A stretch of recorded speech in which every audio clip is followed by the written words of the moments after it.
right, we're going to keep moving with our unit on working with polynomials, and today we're going to look at multiplying and the opposite of multiplying polynomials, which is something we call factoring. All right, so if we are able to multiply something in, we should be able to then undo that multiplication. All right, now once again, just like adding and subtracting polynomials, you really have been multiplying polynomials, we just haven't necessarily called it that. All right, okay, so to kind of get you thinking about that, I would like you to do our opener here. Once again, just like last time, we have three small problems for you to complete here, and then we'll connect that to what we are doing today. So go ahead and do those three problems. All right, flip the video back on and we'll see how you did. All right, so let's see how you did. On the first problem here, 2 times 4 is 8, and then if I have x times x, that's x squared. All right, we'll get a little bit into that if you don't understand why that is in just a moment, okay? On our second one here, we have to distribute the x squared to the x term and to the x cubed term. So x squared times x is x cubed. X squared times x to the third is x to the fifth. And then on our final problem here, we distribute the 2x to the 3x. That gives us 6x squared. And then 2x to the negative 4x cubed, which gives us negative 8x to the fourth. All right, and so this is really multiplying polynomials because technically this is a polynomial and this is a polynomial. This is a polynomial, this is a polynomial. All right, so we've really been doing this, all right, before, but we didn't really call it that. All right, and so really, we're just going to reuse what you already know. All right, and then we're going to review a couple things to make sure you understand, like, why is x times x squared, right? So now, if we look at what we did up here, when multiplying polynomials, you need to add the exponents, all right, and multiply, all right, the coefficients. Okay, so add the exponents and multiply the coefficients. All right, now why is that? So let's look at this problem, okay? All right, so let's look at 3x squared times 5x cubed. Now, when we're multiplying, it doesn't matter what order we multiply the things in, right? So if I did 2 times 3 times 4, right? 2 times 3 is 6, 6 times 4 is 24, right? But I could rearrange that. I could do 4 times 2 times 3. All right, so 4 times 2 is 8, 8 times 3 is 24, right? I could even then put this in a different order. All right, 3 times 4 is 12, 12 times 2 is 24. All right, so as long as the pieces, all right, aren't different, the order doesn't matter, you'll come up with the same, all right, product at the end. So when we look at what we're having here, we can rearrange these terms. All right, now this is really two terms. All right, this is really 3 times x squared, or 3, I shouldn't say two terms, two pieces in that term. So I can rearrange these things. I really have 4 things. I really have a 3, an x squared, a 5, and an x cubed. So I could rewrite it as 3 times 5 and then x squared times x cubed.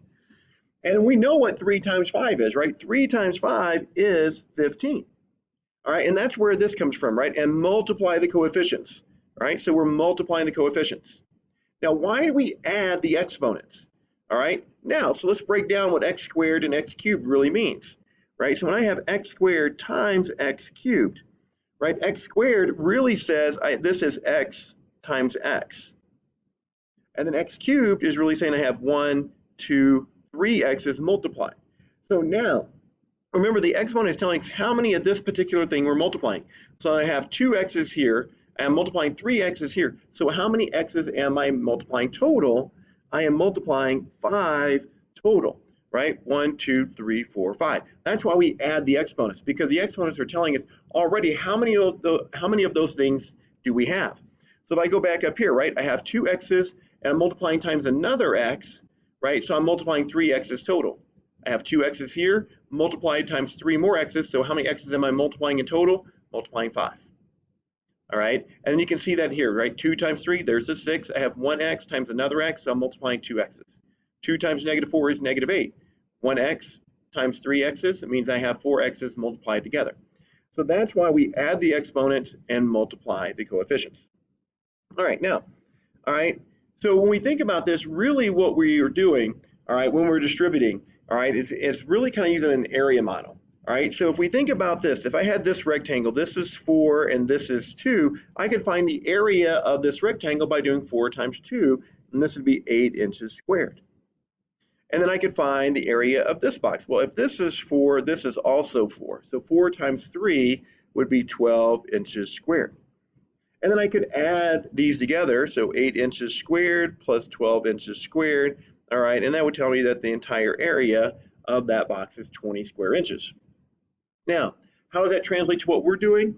All right, well, we can set up an area model in the same way. Now, most of you may not want to do this, or some of you may not want to do that with the problem that's simple, and that's totally fine.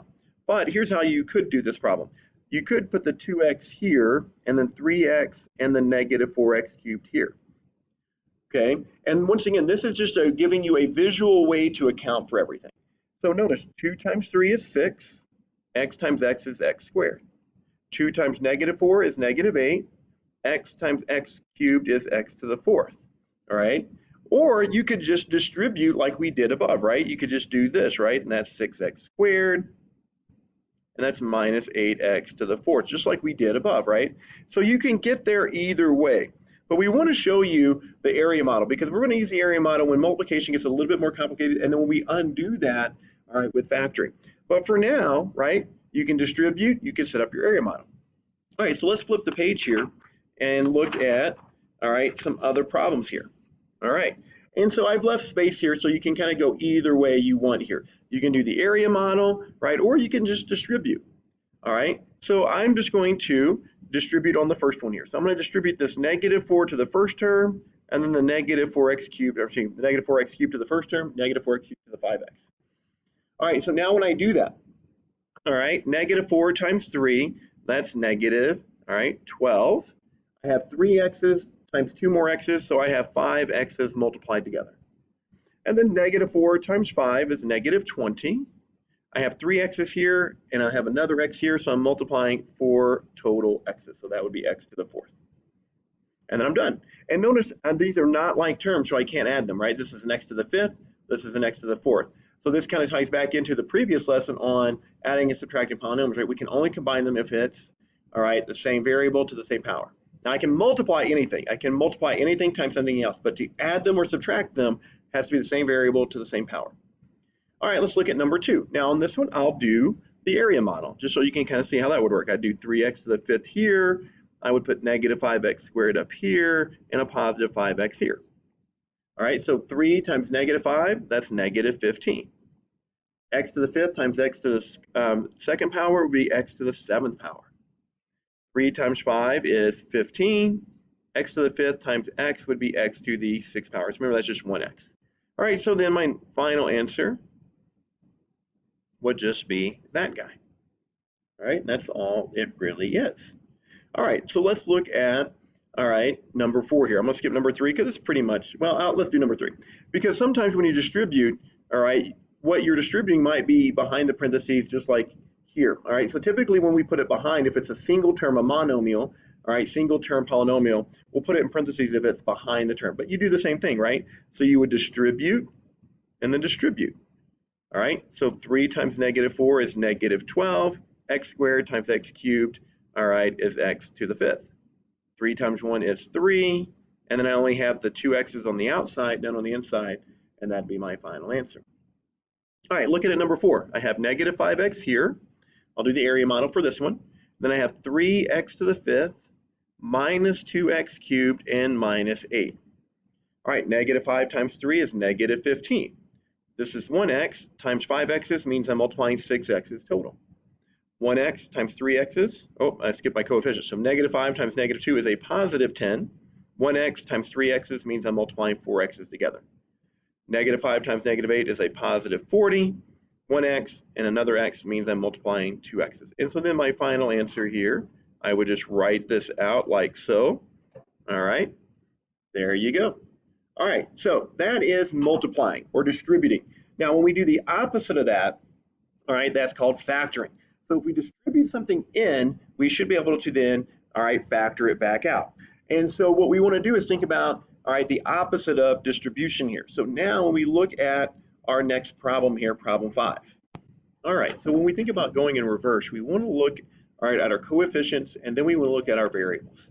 All right, we want to think about, okay, what maybe got distributed in. We want to think about the biggest thing that got distributed in. So when I look at 15, right, what I want to think about is, okay, what numbers, all right, are multiplied to give me 15? And what numbers did I multiply in to get 6? So for example, if we think about 15, right, I'll write these down here, right? We can do 1 times 15. We can do 3 times 5. All right, so if we think about how do I multiply to get 6? I can do 1 times 6, and I can do 3 times 2. So what number, all right, is on both lists? Well, 1 is on both lists and 3 is on both lists. And so maybe that's something that's common to both that I can take out. And we typically want to take out the biggest one. So let's think about this. I'm going to take out a 3 here, all right? I'm going to take out a 3, all right? Now, all right, I'm going to show you how this works and then can I go back to it. All right, now I want to look at my variables. I have 3 x's, 1, 2, 3, and then I have 2 x's in the second group. What I want to think about is how many are common to both groups that I can then take back out. All right, so if I look, right, the maximum amount I can take out of both groups would be 2 x's. All right, so I'm going to take out 2 x's, x squared.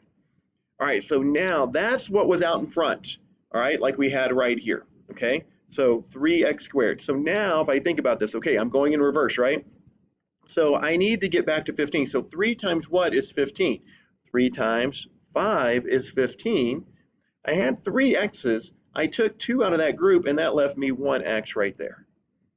Okay. Now here I have my negative. I'm going to bring the negative down, and then 6, all right, times what is 3? That would be 2. And we can see that right here as well, right, in our groupings.